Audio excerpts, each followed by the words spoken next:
మీ ఊరి నుంచి మీరు రిపోర్టర్ కాదలుచుకున్నారా? మీరు ఇదివరకు స్ట్రింగర్ గా పనిచేసినా, కెమెరామెన్ గా వర్క్ చేస్తున్నా పర్లేదు.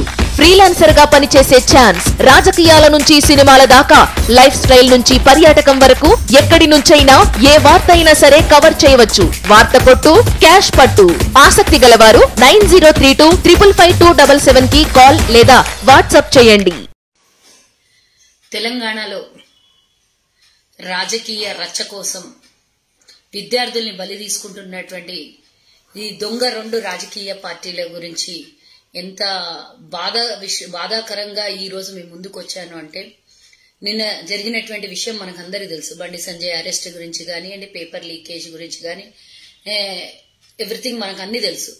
కానీ దీని వెనకాల కొన్ని కుటుంబాలు, కొంత మరి ఆత్మలాగా ఘోషిస్తున్నటువంటి కుటుంబానికి కర్త కర్మ క్రియ అయినటువంటి ఈ రెండు రాజకీయ పార్టీలకు బలైనటువంటి ఒక విద్యార్థి నిన్నటికి నిన్న మరి హిందీ పేపర్ లీకేజ్ విషయంలో మనం రాష్ట్ర వ్యాప్తంగా లొల్లి జరుగుతోంది. మరి దేశీ నేతలేమో కేంద్రం నుంచి కూడా లొల్లి చేస్తా ఉన్నారు. ఈరోజు రాష్ట్ర నేత మన కేసీఆర్ కుటుంబం ఏమో మహారాష్ట్రలో పోయి లొల్లి చేస్తోంది. సరే, ఏది ఏమైనా ఎల్లుండి పొద్దున మరి అమిత్ షా వస్తున్నాడంట, క్షమించాలి, ప్రధానమంత్రి వస్తున్నాడంట. ప్రధానమంత్రికి సూటి ప్రశ్న. ఈ రోజు దేశీ నేత అని చెప్పుకునేటటువంటి కేసీఆర్ కూడా ఒక సూటి ప్రశ్న. మరి నిన్న జరిగినటువంటి లీకేజీలో ఒక పసిబాలుడే అని చెప్పుకోవాలి. 14 ఏళ్ల లోపల 10th క్లాస్ పిల్లలు ఉంటారు. ఆ 14 ఏళ్ల పిల్లలకి ఏ రాజకీయ అవసరమూ లేదు, ఎలాంటి ఈ విద్రోహాలు అవసరం లేదు, వాళ్ళకి గొడవలు అవసరం లేదు. వాళ్ళ భవిష్యత్తు కోసం ఒక పునాది రాయి మెట్టు ఎక్కడానికి ఇది 10వ తరగతి ఎగ్జామ్ చాలా ఇంపార్టెంట్. రేపు పొద్దున ఫ్యూచర్ లో ఎదగడానికి ఒక ఫస్ట్ మైలురాయి దాడతారు. మరి దీంతోనే ఆడుకుంటున్నటువంటి ఈ రెండు ప్రభుత్వాలని, కేంద్ర రాష్ట్ర ప్రభుత్వాలని ఏం చేయాలి? రాజకీయ పబ్బం గడుపుకోవడానికి 10th పేపర్ ని లీకేజ్ చేస్తూ పట్టుబడ్డటువంటి బండి సంజయ్ గాని, ఈరోజు ఇంత ఈ వ్యవహారాన్ని నిన్న వచ్చి లొల్లి చేసినటువంటి ఈ బీఆర్ఎస్ పార్టీ వాళ్ళు అప్రమత్తంగా ఉంటే ఈ విధంగా జరుగుతుండేనా? మరి కమలాపూర్ లో జరిగినటువంటి ఈ ఎగ్జామ్, వరంగల్ జిల్లాలో కమలాపూర్ లో రాసినటువంటి 10వ తరగతి విద్యార్థుల క్లాస్ రూమ్ లో నుంచి పేపర్ బయటికి లాక్కొని లీకేజ్ చేసినటువంటి ఒక మైనర్ బాలుడు, అబ్బాయి పేరు మైనర్ బాలుడు. మరి ఆ బాలుడికి నిన్న జరిగినటువంటి ఘటనలో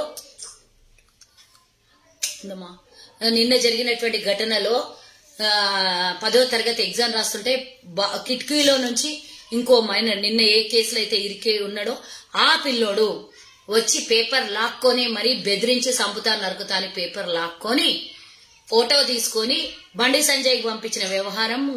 గంట అంటే 142 కాళ్ళు బండి సంజయ్తో మాట్లాడినటువంటి వ్యవహారంలో మరి ఈ ఫస్ట్ ప్రశ్నాపత్రం లీకేజీ ఎవరి దగ్గరికి పోయింది? ప్రశాంత్ అనే వ్యక్తి అక్కడి నుంచి బండి సంజయ్కి మాట్లాడడం, ఈ మైనర్ బాలుని కూడా ఇందులో ఇన్వాల్వ్ చేయడం అసలు ఎంతవరకు కరెక్ట్? విద్యార్థులతో ఆడుకునే ఈ రాజకీయ పార్టీని బొందబెట్టాల్సినటువంటి అవసరం ఉన్నదా లేదా అని అడుగుతున్నా నేను. మరి బలైపోయినటువంటి విద్యార్థి కథ ఏంది? ఇందాకనే తల్లి కొడుకులు ఇద్దరు మీడియా ముందుకు వచ్చి మాట్లాడుతున్నటువంటి విషయం. మరి ఎవడో వచ్చి కిటికీలో నుంచి లాక్కొని పోతుంటే, సరే లాక్కొని పోయిండు, ఈ పిల్లోడి పేపర్ ఇచ్చిండు, ఒక తప్పు అది ఇచ్చిండా, లాక్కొని పోయిండ్రా రెండోసారి. కానీ కిటికీలోకి వచ్చి ఒక దొంగతనంగా పేపర్ లాక్కొని పోతుంటే అక్కడ ఉన్నటువంటి స్కూల్ యాజమాన్యం గాని, అక్కడ ఉన్నటువంటి సెక్యూరిటీ గాని విండోలోకి వచ్చి లాక్కొని పోయిందాకా ఏం చేసిండ్రు అనేది నా మొదటి ప్రశ్న. రెండో ప్రశ్న, మరి మీకు సీసీ కెమెరాలు కేసీఆర్ చెప్తాడు రాష్ట్రం మొత్తం దేశంలోనే లేనటువంటి సీసీ కెమెరాలు ఉంటాయి అన్నారు. మరి ఆ పాఠశాలలో సీసీ కెమెరాలు ఉన్నాయా లేవా? ఒకవేళ ఉంటే గనక అక్కడ జరిగినటువంటి ఘటనని విచారణ చెయ్యకుండా ఆ పిల్లోడికి 5 సంవత్సరాలు డిబార్ చేసేటంత రైట్ ఎవరికి ఉంది అని అడుగుతున్నాను. చిన్నపిల్లలతోని ఈ రాజకీయం ఆడుకున్నాడు ఏంది? అసలు ఫస్ట్ ఆఫ్ ఆల్ విండోలకి రావడానికి పర్మిషన్ ఇచ్చినోడిని కదా డిబార్ చేయాలి, వాళ్ళని కదా ఉద్యోగంలో నుంచి తీశారు, వాళ్ళని కదా సస్పెండ్ చేయాలి, వాళ్ళని కదా జైల్లో పెట్టాలి. మరి కిటికీలోకి వచ్చి పేపర్ లాక్కొని పోయిందాకా ఏం చేసిండ్రు? నిన్న ఎగ్జామ్ రాపించి ఈ రోజు ఎగ్జామ్ లోకి వెళ్తుంటే హాల్ టికెట్ లాక్కొని స్టాఫ్ రూమ్ లోకి పిలిపించుకొని ఆ పిల్లోడిని డిబార్ చేయడం ఎంతవరకు కరెక్ట్? ఒక భవిష్యత్తుతో ఆడుకుంటున్నారు, ఒక కుటుంబంతో ఆడుకుంటూ, ఒక చిన్న మనస్సుతో ఆడుకుంటున్నారు. ఈ రెండు ప్రభుత్వాల వైఫల్యమే ఈ రోజు విద్యార్థుల జీవితాలతోని నష్టం చేకూరుస్తూ దీన్ని రాజకీయం చేస్తున్నటువంటి ఈ దొంగల్ని ఎండగట్టాల్సినటువంటి అవసరం ఉన్నది.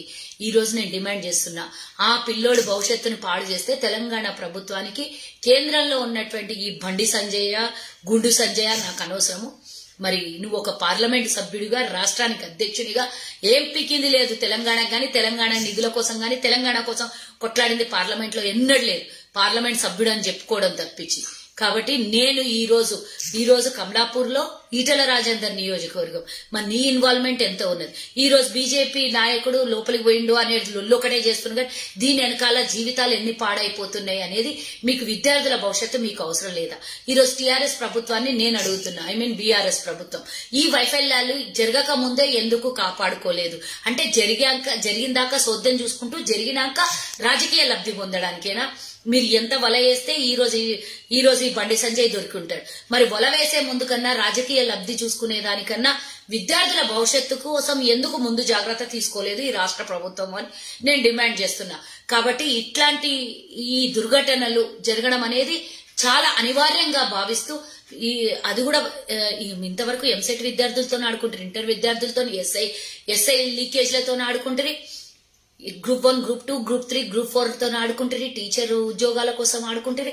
ఈ రోజు ఎంసెట్ లీకేజీలతో ఆడుకొని అన్ని రకాల లీకేజీలు చేశారు. కానీ చిన్న పిల్లలు 10వ తరగతి మీకు ఏం పాపం చేసిందని వాళ్ళతో ఆడుకుంటున్నారు. వాళ్ళకి రాజకీయ లబ్ధి ఉండదు, వాళ్ళకి రాజకీయం కూడా తెలియదు. ఎందుకు రోడ్డుకు లాగుతున్నారు అందరినీ, పిల్లల్ని, తల్లిదండ్రిని, ఒక రాష్ట్రాన్ని ఎందుకు లాగుతున్నారు అనేదే నా ప్రశ్న. కాబట్టి దీనికి 2 ప్రభుత్వాలు, కేంద్ర ప్రభుత్వం, రాష్ట్ర ప్రభుత్వం. కేంద్ర ప్రభుత్వం ఎందుకంటున్నా అంటే ఈ దొంగ దేశభక్తులు ఈ రోజు భావి భారత విద్యార్థుల్ని నాశనం చేయడానికి పూనుకున్నారు. కాబట్టి ఆ దొంగ భక్తులకు కూడా నేను డిమాండ్ చేస్తున్నా, ఇలాంటివి ఎక్కడ కూడా మరోసారి రిపీట్ కావద్దని కోరుకుంటున్నా. మీకు డిమాండ్ చేసిన దున్నపోత మీద వానబడ్డట్టే. కాబట్టి ఇప్పటికైనా చలనం తెచ్చుకుని రాజకీయ లబ్ధి కోసం కాకుండా, రాజకీయ కొట్లాట కోసం కాకుండా ఆ పిల్లోడికి జరిగిన అన్యాయం మీద, ఆ పిల్లోడికి జరిగినటువంటి అన్యాయం అంటే నరేష్ కుమార్, హరీష్ అనుకుంటా, హరీష్ అనే విద్యార్థి 10వ తరగతి ఎగ్జామ్ రాయనీయకుండా 5 సంవత్సరాలు డిబార్ చేసిన విద్యార్థి భవిష్యత్తు కోసం అడగాలి అని ఈ ప్రభుత్వానికి నేను డిమాండ్ చేస్తున్నా. ఆ పిల్లోడు యథాతథంగా, తప్పు లేకుంటే యథాతథంగా ఎగ్జామ్స్ రాయాలి. రేపు పొద్దున ఫ్యూచర్ ఉండాలి. ఈ మార్క్ జీవితాంతం లేకుండా చూసుకోవాల్సినటువంటి బాధ్యత మన ప్రభుత్వాలది. లేత మనసుల్ని పాడు చెయ్యొద్దు అని నేను ఇక కోపమా, ఆవేశమా, వినమ్రతతోనా ఏ రకంగానో నాకు తెలియట్లేదు. కానీ ఆ పిల్లలతోనే ఆడుకుంటే ఈ పాపం మాత్రం ఊరికే పోదు. మీకు ఇంతకు ఇంత 100 రెట్లు ఆ పిల్లల ఉసురు తగులుతుంది ఇద్దరికి అని హెచ్చరిస్తూ జై హింద్. హాయ్ ఫ్రెండ్స్, మా టుడే టుమారో యూట్యూబ్ ఛానల్ చూస్తున్నందుకు చాలా థ్యాంక్స్. మరిన్ని లేటెస్ట్ వీడియోస్ కోసం వెంటనే సబ్స్క్రైబ్ చేయండి. అలాగే ఈ బెల్ ని కూడా రింగ్ చేసేయండి. మా నోటిఫికేషన్స్ అన్ని మీ మొబైల్లో వస్తాయి. అలాగే మా వీడియోస్ మీకు నచ్చితే లైక్ చేయండి, షేర్ చేయండి, నచ్చకపోతే కామెంట్ చేయండి.